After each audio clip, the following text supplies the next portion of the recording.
Good evening, everyone. Welcome to Deep Dive.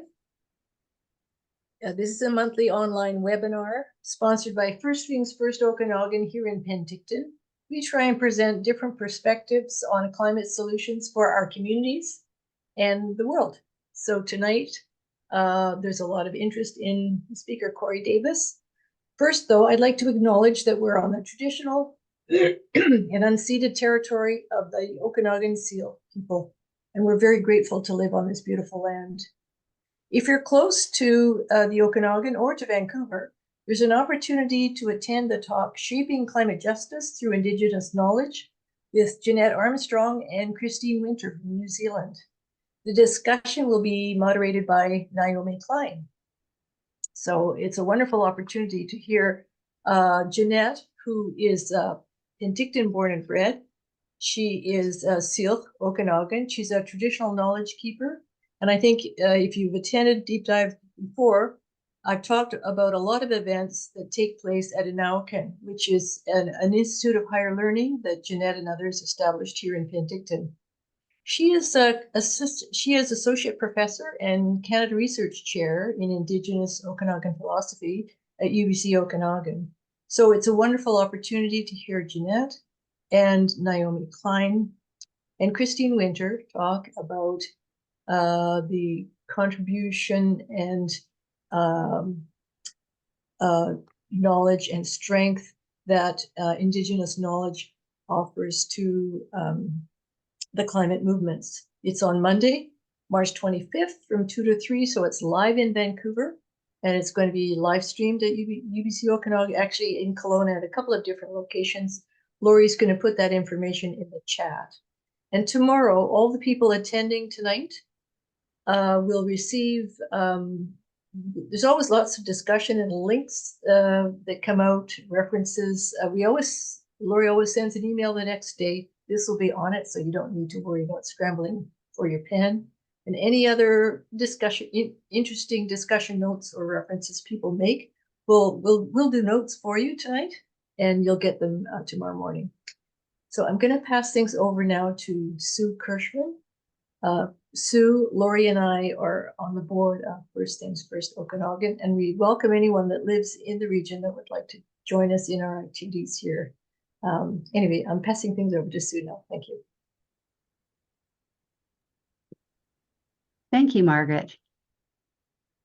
The effects of climate change on agriculture have been top of mind for many people lately after the big freeze we had here in January, which devastated local orchards and vineyards, and with the drought conditions which many areas are experiencing and are expected to continue to experience all year. What some might not realize is that agriculture itself can be a large contributor to climate change. Tonight, our guest, Cory Davis, will talk about these issues and about how our dinner plates can be a powerful tool in combating this global challenge. Cory is a licensed professional agrologist who has worked in natural resource and environmental management for over 12 years, from forestry, land use planning, agriculture, natural disaster management, to mining and teaching mapping and remote sensing as a college instructor. As a lifelong nature lover, he's been an environmental, social, and animal rights activist from a very young age. He is co-author of the book Plant-Powered Protein, along with two of his lifelong heroes and mentors, Visanto Molina and Brenda Davis. He holds degrees and diplomas in the social sciences, environmental land use planning, environmental science, business, and international management. Before Cory begins, just a reminder that we'll be having a moderated Q&A after his presentation. So if you have any questions, just please type them into the chat. And with that, a big welcome, Cory. We're really happy to have you here this evening. Please go ahead.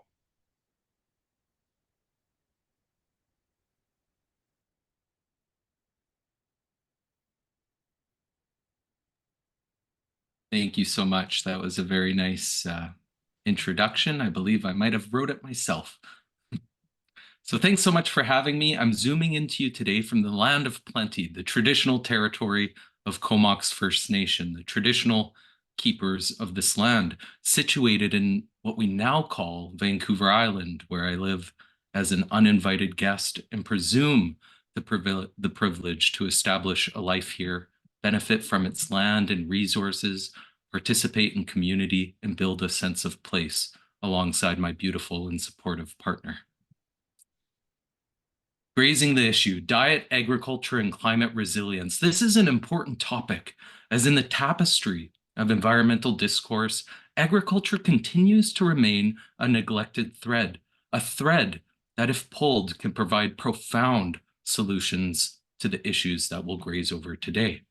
In our current state, planet Earth is undergoing an unprecedented extinction crisis, with species disappearing at alarming rates, tens or even hundreds of times faster than the average over the past 10 million years.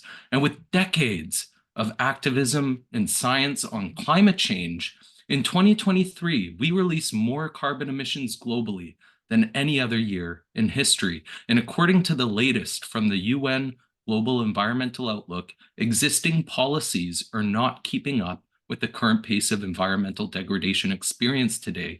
And under this governance structure, none of the UN Environmental Sustainable Development Goals will be achieved, and none of the internationally agreed upon goals, such as the Paris Agreement or Aichi biodiversity targets, will be achieved either.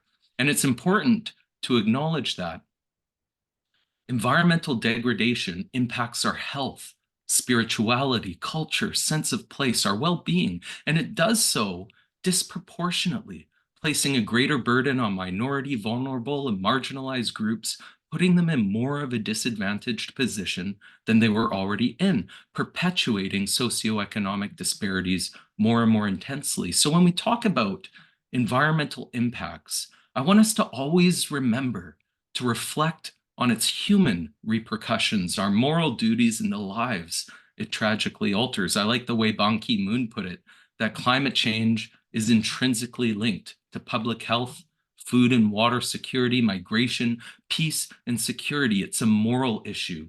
It is a social justice issue. And agriculture, the food we eat, is one of the most, if not the most, environmentally impactful human activities on the planet. And with this context, the thesis of this presentation is that a swift global transition to plant-predominant diets should be viewed as a fundamental pillar of climate action, offering a profound opportunity to reduce emissions and recover biodiversity. Such a shift would profoundly alleviate land use pressures, facilitating the opportunity for significant rewilding and restoration initiatives that can recover wildlife and has the potential to sequester massive amounts of carbon. Through rewilding and restoration, these ecosystems can gain greater resilience to climate change, fortifying communities with restored ecological services. So in this presentation, I will give you a brief overview of climate and diet, biodiversity loss, then talk solutions before concluding. Particularly, I aim to illuminate the outsized impact of animal agriculture and question its necessity at such vast scales to sustain our global population. I will make what I think will be a compelling case for a broad shift towards plant-predominant diets, providing a serious opportunity for our fight against climate change.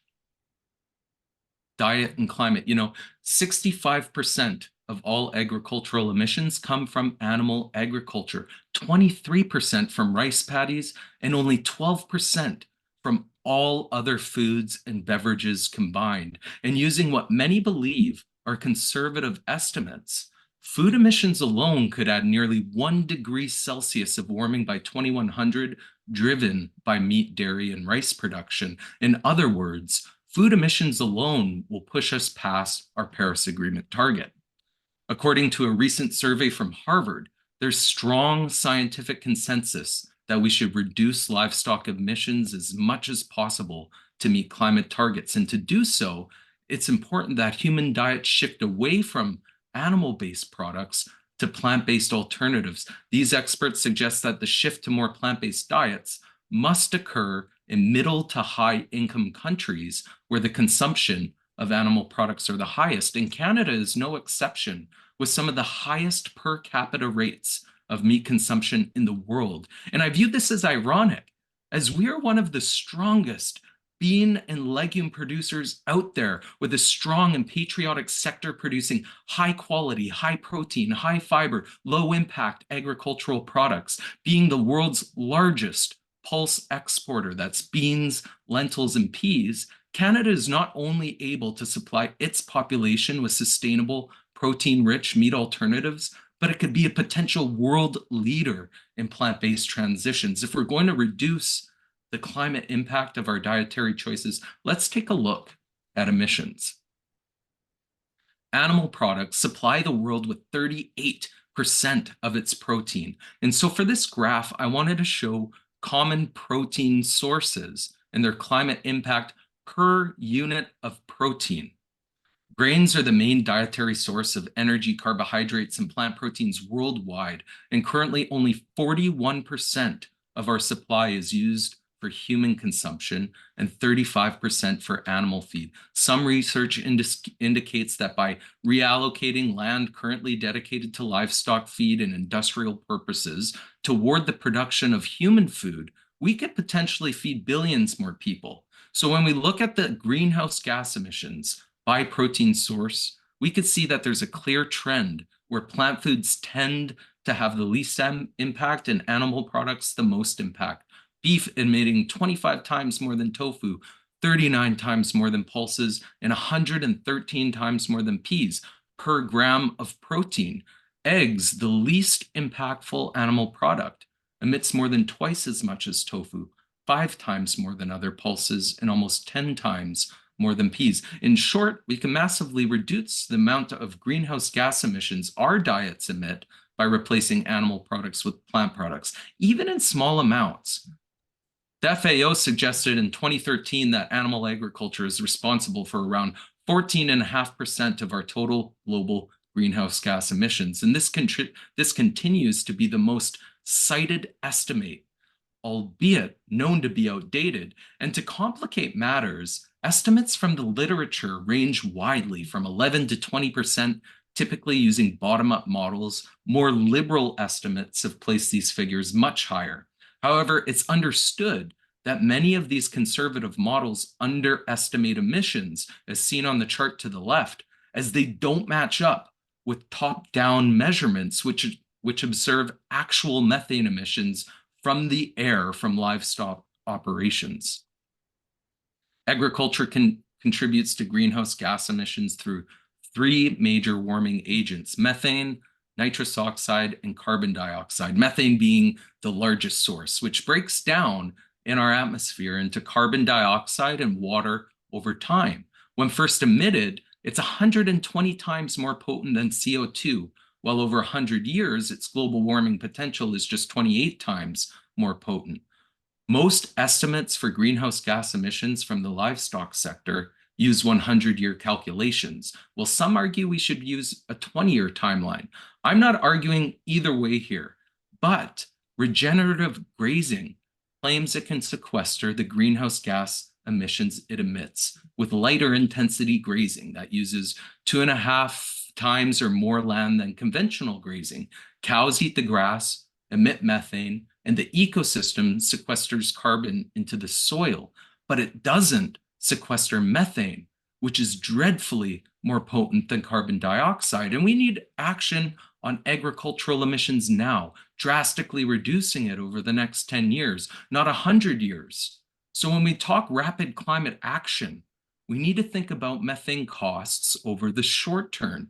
We need to think about its immediate effects, as sustaining livestock populations means continual methane emissions. Furthermore, recent analyses have found that sequestering enough carbon to offset emissions from ruminant livestock, that's cattle, sheep, and goats, is impossible with current densities. And there is not near enough soil carbon stock in our grasslands worldwide to accommodate. Livestock production also contributes to nitrous oxide emissions through the use of synthetic fertilizers and manure management practices, which is, of course, another potent greenhouse gas, almost 300 times more strong than CO2 over a 100-year period. And then there's CO2 emissions through energy use, operating buildings for slaughter, processing, packaging, milking, feeding, and transport, also land use change. Virtually all cattle in Canada are raised on a diet of grass and hay, often supplemented with feed, vitamins and minerals, antibiotics and hormones before the feedlot. And in BC, over 90% of them, when they reach around 600 to 900 pounds at 9 to 11 months old, are auctioned off in the fall and transported to just a few massive feedlots, factory farms in Alberta. A couple more percent go to Washington State. At these feedlots, they will be fed a grain diet, often barley-rich in Canada, corn-rich in the US, where they'll be brought up to slaughter weight, around 1,400 pounds at just 18 months of age, before being shipped back to BC and all over for people to purchase. Meanwhile, animal feed is being shipped around the world and province to province in a massive global trade. But shipping is highly overrepresented in diet and climate conversations, representing just 6% of total agricultural emissions. The shipping sector as a whole is only responsible for 1.7% of global greenhouse gas emissions. Most experts understand that reducing our carbon footprint is much more related to what we are eating than where it comes from.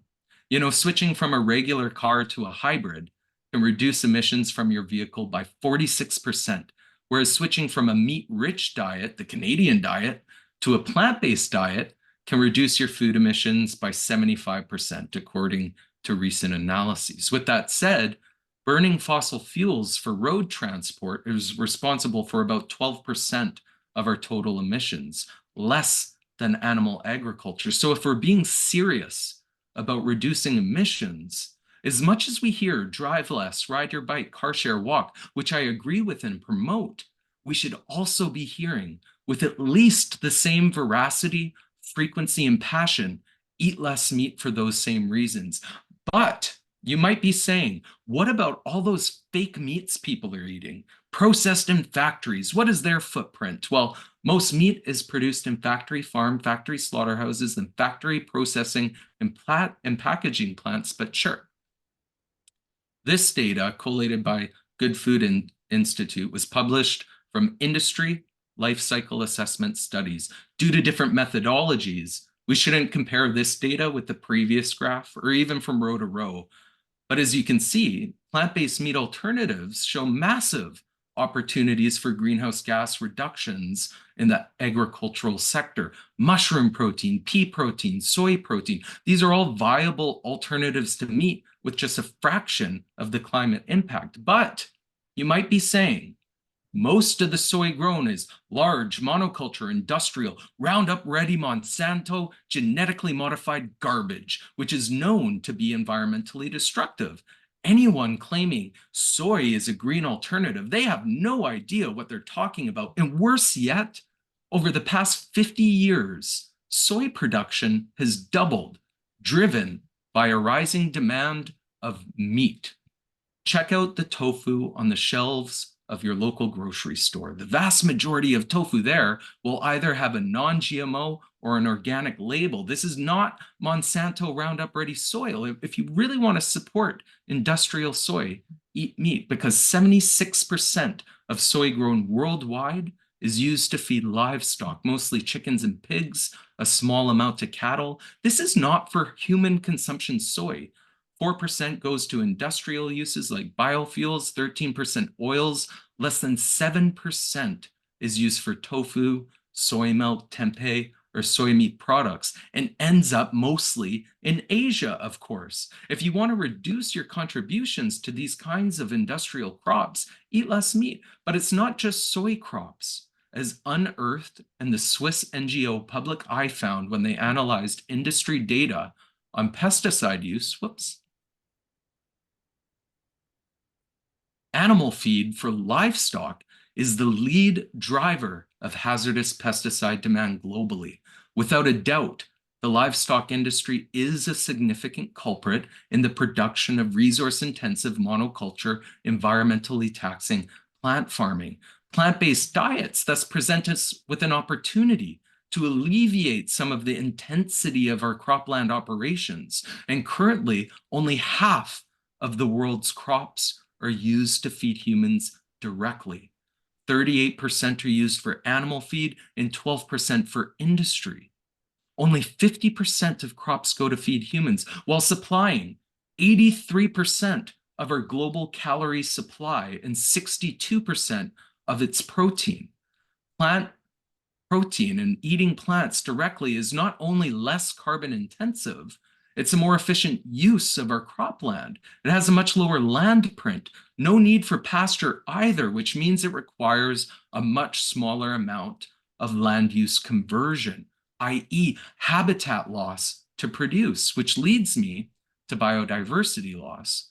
There's been a lamentable decline of 69% in monitored wildlife species populations since 1970, underscoring the urgent need for intense conservation efforts.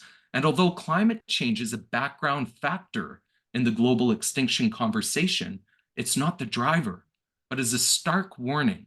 If we don't limit warming to 2 degrees above pre-industrial levels, it may be. As the Food System Impacts on Biodiversity Loss report puts it, the global food system is the primary driver of this trend. Over the past 50 years, the conversion of natural ecosystems for crop production or pasture has been the principal cause of habitat loss, in turn, reducing biodiversity. The report goes on to state that global dietary patterns need to converge around diets based more on plants, owing to the disproportionate impact of animal farming on biodiversity, land use, and the environment. Such a shift would also benefit the health of populations around the world and help reduce the risk of pandemics. And we can see again, animal products tend to be more land intensive and plant products less so. And remember, this is per gram of protein, to be fair, rather than calorie or by weight. Poultry uses over 3 times more land than tofu, beef more than 80 times per gram of protein. Plant foods are incredibly less land intensive than animal foods, but that didn't stop humans over the course of history to expand agriculture into half of the planet's habitable land surface, removing 1/3 of its forests and converting 70% of our natural grasslands and shrublands into food production.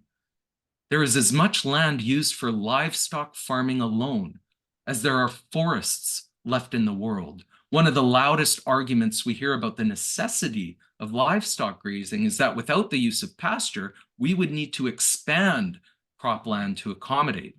Well, that didn't stop 45 million hectares to be deforested between 2001 and 2015 for pasture expansion alone, which is nearly double that of palm oil, soybean, coffee, and cocoa combined over that same period. But regardless, it's just not true that we would need to expand cropland were we to stop eating beef or other livestock. Now, this chart excludes crops for industrial uses.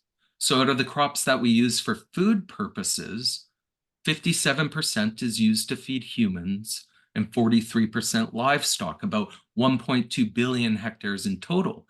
Based on reference diets that meet our nutritional requirements, cutting out cow and sheep meat reduce the amount of cropland we currently need by 70 million hectares and reduces the need for pasture by 1.85 billion hectares. This move would free up almost 2 billion hectares of land alone.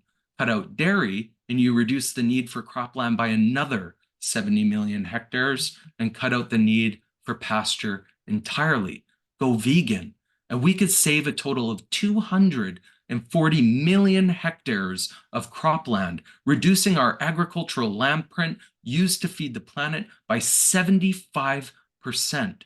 If we're going to meaningfully address the biodiversity crisis driven by habitat loss, a rapid transition to plant-based or plant-predominant diets globally is a necessary move we must make. And it starts with your plate, which leaves me to part of the solution. E.O. Wilson, rest in peace, one of the most beloved ecologists of the modern era, really pushed for humanity to action biodiversity, proposing half Earth. He said that only by committing half of the planet's surface to nature can we hope to save the immensity of life forms that compose it, unless humanity learns a great deal more about global biodiversity and moves quickly to protect it. We will soon lose most of the species composing life on Earth. There's a lot of strength behind this, which is why, as a transition to half Earth, many have been adopting a goal of preserving 30% of natural habitats as a stepping stone, as David Eby, our current premier, committed to. 30 by 30, they call it. But if half of the planet's terrestrial habitat is currently being used for agriculture, half Earth is impossible, and the livestock sector is a major barrier to this goal. But if we could reduce agricultural land use by 75% by transitioning to plant-based diets, that provides us with a radical opportunity to recover biodiversity and action climate change. Building restoration economies and rewilding degraded lands must be a priority to mitigate the extinction crisis. And a transition to more plant-based supply chains could free up massive amounts of marginal agricultural lands, offering unparalleled benefits. Healthy ecosystems also provide enhanced services, improving community resilience to climate change through water filtration and storage, flood mitigation, carbon sequestration, and erosion control, among others. Now, restoring and rewilding, they're two different approaches to ecosystem recovery, which I won't get into today, but both approaches have a role to play. It's a widely accepted fact. To restore biodiversity, we require functional habitats, and healthy ecosystems, crucial for diverse wildlife, also exhibit greater resilience to climate change. Ecological degradation makes ecosystems more vulnerable to change. I believe this is a great opportunity to discuss some recurring topics that frequently come up. The science is clear that apex predators, for example, make ecosystems more resilient to climate change, and without them, ecosystems become simplified and has implications on disease control, carbon sequestration, invasive species, biogeochemical exchanges in soil, water, and air, among others. And there are significant wildlife conflicts with the livestock industry that has resulted in persecuting predators and a myriad of other species globally to protect their economic assets. Grizzly bears, black bears, cougars, wolves, even other wildlife, including ungulates, such as elk, because they compete for forage and pose a risk of transmitting disease to livestock. Diseases like bovine tuberculosis in elk or brucellosis in bison, both of which are diseases introduced to wildlife in North America from European cattle in the first place. Surely, foreign diseases in our wildlife make them more vulnerable as well.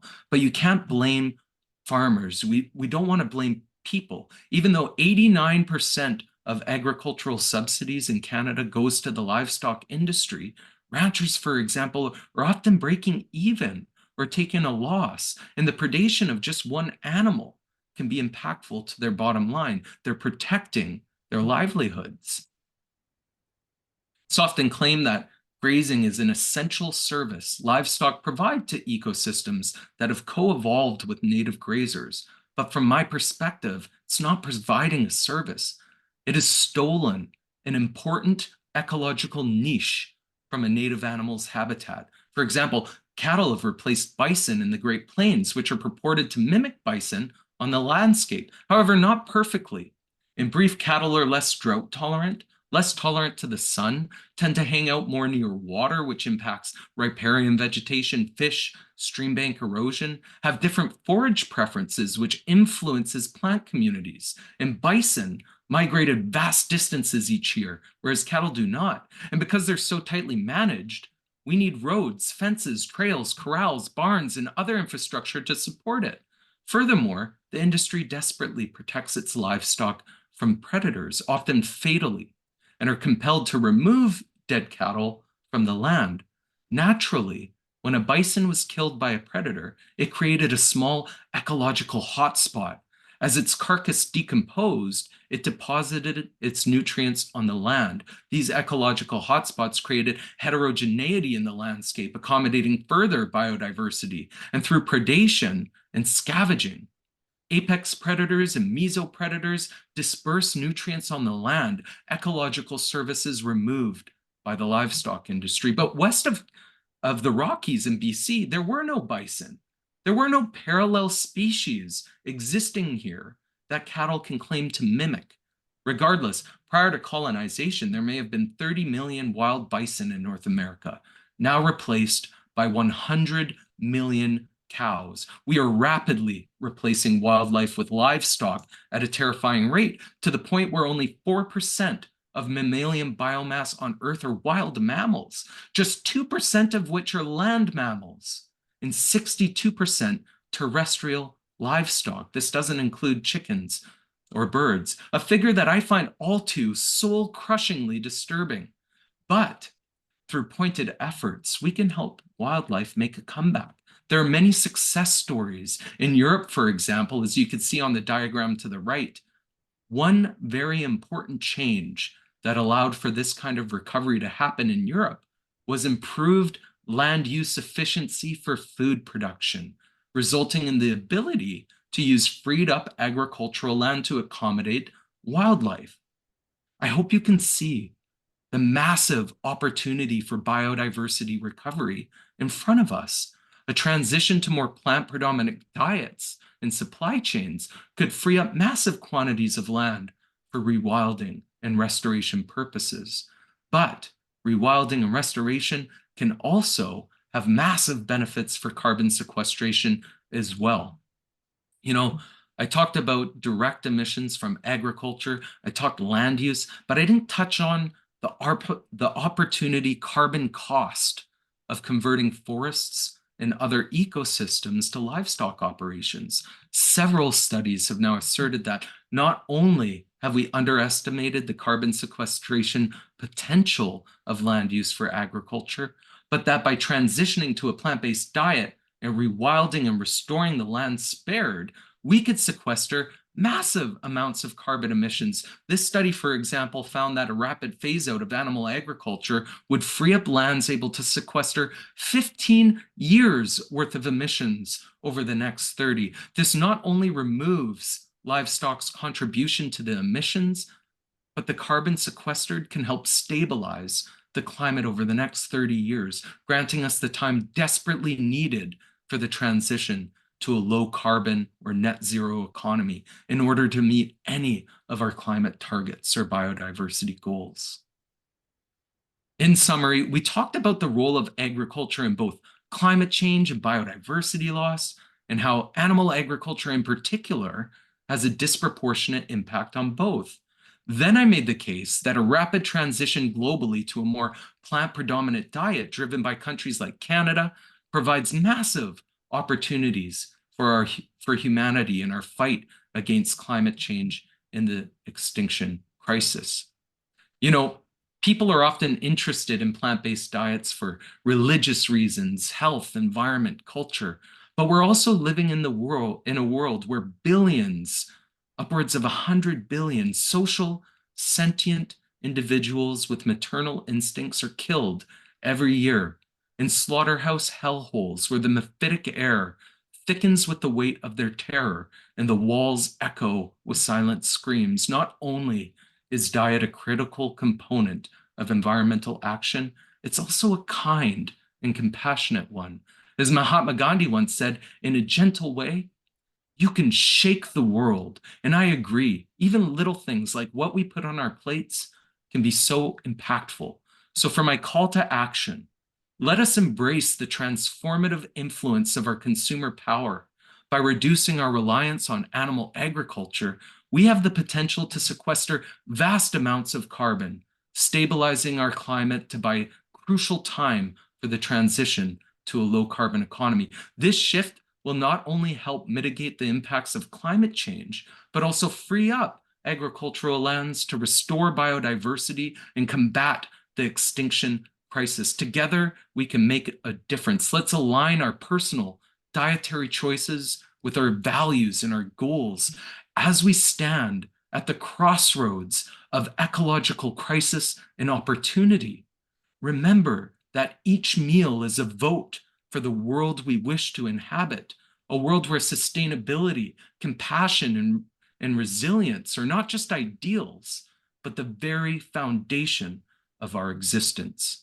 Now, before we get into questions, make sure to check out the Plant-Based Cities movement and support them if you can. I support this effort. To date, we've implemented plant-based food programs at major Canadian universities in several cities. And if you want to support me, buy my book, written with Vicento Molina and my mom, Brenda Davis, Plant Power Protein, a comprehensive guide to plant protein, which should put an end to the question that in 2024 still plagues plant-based eaters. Where do you get your protein? And it's paired with some amazing recipes to experiment with as well.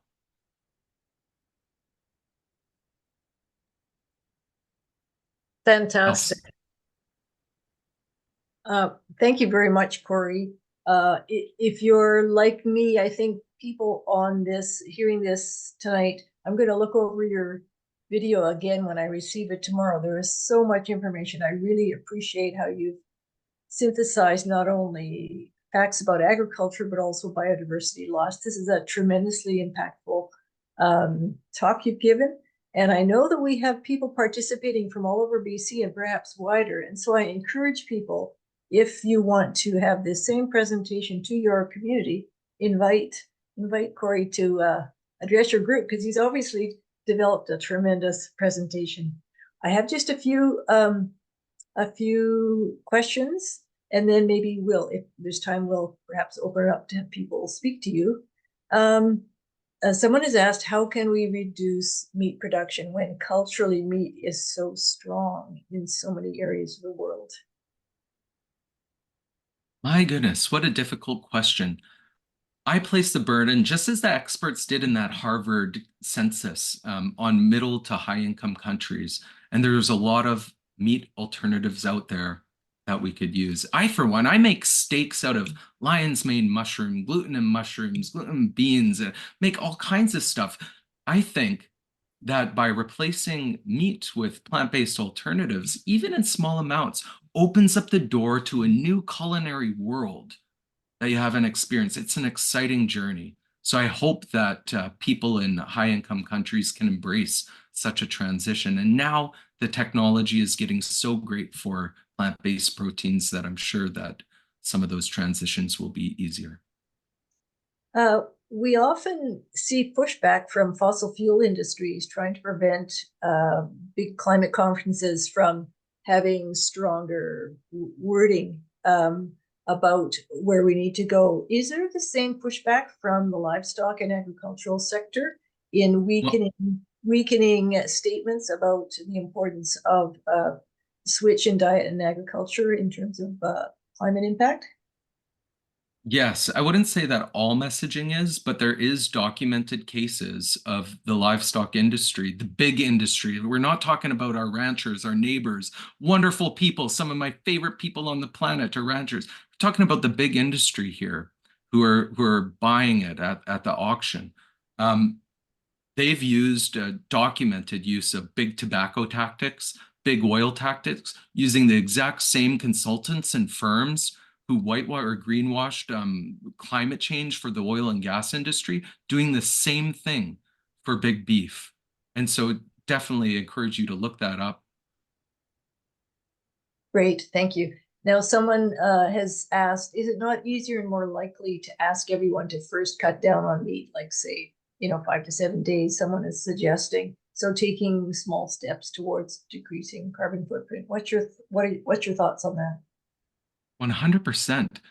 Plant-based is a range. It's a spectrum, right? There can be bits of meat in there. I'm not telling everybody to go vegan 100%. And there's a lot of people out there that I should point out who rely on wildlife for sustenance and for culture, right? And I think that's really important. And part of what we're trying to do here is in the global food supply chain is transition to more plant-based so we can accommodate more wildlife. This is in part also a reconciliation journey with the indigenous peoples of this world. So yes, I certainly embrace and welcome and love anybody willing to take those steps. I love everybody, but certainly embrace and welcome those small transitions for sure. Small amounts can make a big difference. One of that Harvard consensus study was saying a reduction of 50% over the course of the next 10 years. And so even those kinds of transitions where it's just small amounts, maybe flexitarian, certainly is helpful, and it moves the needle. Those kinds of small transitions, and sorry for being long-winded here, but it really would support plant-based meat industry as well in those sectors to really prop up and build better products for people. So 100% agree. There's a point of clarification that Lee McFadden wants to know about. And by the way, I happen to know that Lee and her husband where they established organic orchards. I believe they might have been established the first organic orchards in the Similkameen. Lee can tell us perhaps how many years ago, but she's asking, you talked about brucellosis being transmitted from, I thought cows to bison, but she said, did you mention human transmission too? No, I'm not sure about human transition. I know that diseases like brucellosis in particular, was introduced, same with bovine tuberculosis. Both of these diseases was introduced to Canadian wildlife from European cattle. And now they're trying to protect the cattle from getting those diseases back. And so that often results in elk calls and calls to kill bison calls. Thank you for clarifying that. I thought I heard you say that humans were the cause of brucellosis in cattle. And I thought, no, I didn't hear it correctly. So I just wanted clarification. Thank you. And 1962, Margaret, to answer your question. When did you establish your first, the organic? 1962. 62, thank you. Yeah. Thanks, Lee. I don't see any more questions in the chat. I do have one, and that is, do you know whether meat consumption is going up or down in Canada? Of course, you know, we've got a bigger population, but per capita, do you have any idea, has there already been an impact with people turning away from meat-based protein? From meat-based protein or wheat-based protein? Meat. Meat-based protein. I'm not actually entirely sure. I know that Canada is growing in size, and with that does meat consumption grows. I'm not sure how much of an impact we've had on the agricultural sector as a whole, like this small percentage of people who are 100% plant-based or not, but that is a really interesting question that I'd love to dig into. And then someone has asked about what your thoughts on raising insects for protein. Oh, goodness. I mean, in terms of environment, perhaps there's some sustainability benefits there. For me, although I would still cringe at eating insects because I am a hapless, emotional person, and I can't even step on a spider. But I mean, if it's necessary, you know, if I needed to eat insects, then perhaps I would for my own survival. The benefit of living in a place like Canada is I have the personal choice not to do that. Well, again, I'd like to thank you for this really terrific presentation that I think provides a lot of food for thought for us, but also I'm going to be poring over and looking at. I really appreciate the research and your background that's gone into this. We'll be sending a video to everyone tomorrow, along with links to your book and other topics that might have come up. Somebody did ask, I saw in the chat, somebody just asked about China. Yeah, and where did I get that? I got that graph from an interactive chart. And so you can turn on or off. And it was from Our World in Data. So if you go to Our World in Data and type in per capita meat consumption by type, you will find China in there. I think it's a little bit less than Canada, but it is still quite up there. And I should note, some people talk about how plant-based meat is expensive and things like this. My partner is from China. She grew up in Xiamen in southeast China. When she was a kid, plant-based meats were super common at that time in Canada. All there was Eve's veggie meat, not all that much choice. But in China, it was so common. It was what people ate who couldn't afford meat. It's a cheaper, because it's so less resource intensive. Of course, we have a lot of subsidies that support animal agriculture and make it more affordable for people. But in China, where that wasn't the case, of course, plant-based meat alternatives were much cheaper. And buying real meat was a social status sign. And so just wanted to put that out there. And, you know, on another side, subsidies also, and I'm not criticizing Canada at all, because, like, yes, we should support our local farmers and everything 100%, but it does play a role in the global market. As countries like, and I'll use the United States, for example, because more percentage of their subsidies go towards animal agriculture than plant farming. It artificially depresses the price of meat on the global market. And as the UN kind of put it, is if it reduces the price on the global market, and people and nations, especially poor nations who can't afford subsidies, end up having to exit the market because they can't compete with the global rate. So as the UN put it, if the United States stopped subsidizing agriculture the way it does, it would uplift millions of people around the globe out of poverty. Very similar parallels to the fossil fuel industry also being subsidized by our government and giving us cheap fossil fuels because they're subsidized. Again, I want to thank you, and I'm going to pass things over to Sue to introduce a few more things that are coming up for First Things First. Thanks again, Cory, and I can see from the chat a lot of people too are sending their thanks to you tonight. Take it away. Before I start talking about what we have coming up, someone did have their hand up for a while. Was that Tammy? I don't know if you still want to speak up.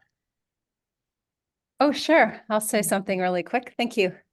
I'm Cory. I love how inclusive you are when you share. I know that you're very passionate about all life through plant-based nutrition, as your mother, is. And I thank everyone for being open enough to be on here.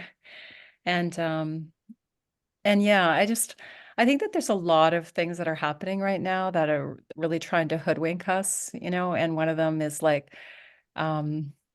maybe we can replace it with factory kind of, bio-engineered meat, or eating bugs, or, but all of our populations are decreasing, and that includes our insect population and everything else. And so, I mean, I guess as we evolve as beings, it just makes sense to me to eat lowest on the food chain and to support each other in doing that, which seems to be growing and growing and growing. So I thank you all just for being open. I started a foundation, an organization called the Million Vegan Grandmothers, and we get together. And so if anyone ever wants to, as elder women, talk about, what it's like, that, we're about inclusive love for our grandchildren. And you can find our podcast on YouTube. I'm not promoting anything. We're all volunteers, but it's just sometimes really good to have support in the transition, because it's so much easier when we're in community and finding ways to live sustainably. Because, really, I was in the scene ministry, and the basis of the ministry is the law of one. And when we really get that, we're all connected. So anyways, Thank you, Cory. It's the first time I've interviewed Cory, but it's the first time I've ever been on one of your presentations, and I just love the way you respond to people and how much information was in that. I could not keep up, so I will have to watch it a couple of times. So, anyways, thank you. Great, thank you, Tammy. Yeah, I think we'll all be looking at the presentation again. Just a couple of things. That again, all the links will be sent along with a recording tomorrow or the next day. And the video recording of Cory's presentation, you're more than welcome to share it with others. Email it to anyone you think might be interested, spread the word. Our next deep dive next month will be about Indigenous plants and how we can adapt our gardens to a warming climate. We have a guest speaker, Eva Durantz, who's a local author, a lifetime gardener, and landscape designer who specializes in native plants. The registration link for that will be posted on our website probably by next week, and it'll be in our April newsletter, e-newsletter. You can sign up for a monthly newsletter if you haven't already. It comes out once a month, and that will be also in the link tomorrow. A few other small items. We have our AGM coming up on May 1st for members. There will be an event, a number of events on April 20th for Earth Day in Penticton and Gyro Park, in Naramata, and I'm sure many other locations where the rest of you who don't live in the Okanagan are. And I can't think of anything else unless I've missed anything, Lori or Margaret. No, that's it, I think. I think so, except that Cory did mention that he might be able to donate a book to someone who writes to us with their comments on his presentation tonight. So you can send an email to us. And his book is available. I've put the link to the website to purchase his book in the chat. You can save the chat by going to the 3 dots at the bottom and clicking save, but we will put those links into the new, email that we send out with the recording link. Thank you so much, everyone. It was wonderful. Thank you so much, Cory. And it was really nice to see everybody here tonight. Thank you for coming. Thank you. Good night. Cory, someone just asked, is the book available at local bookstores? It might be. I'm not entirely sure. Well, that person lives in Kelowna. They've got a really good bookstore. They've got Mosaic books. And yeah, they should be able to order it from Mosaic Books. Yeah. If it's not on the shelf, they'll bring it in for you. We should ask them to stock it. Yeah, they're very good at bringing books in if you ask them. I don't like to use Amazon, so I'm really glad that it's available elsewhere. Fantastic. Okay. Thanks again.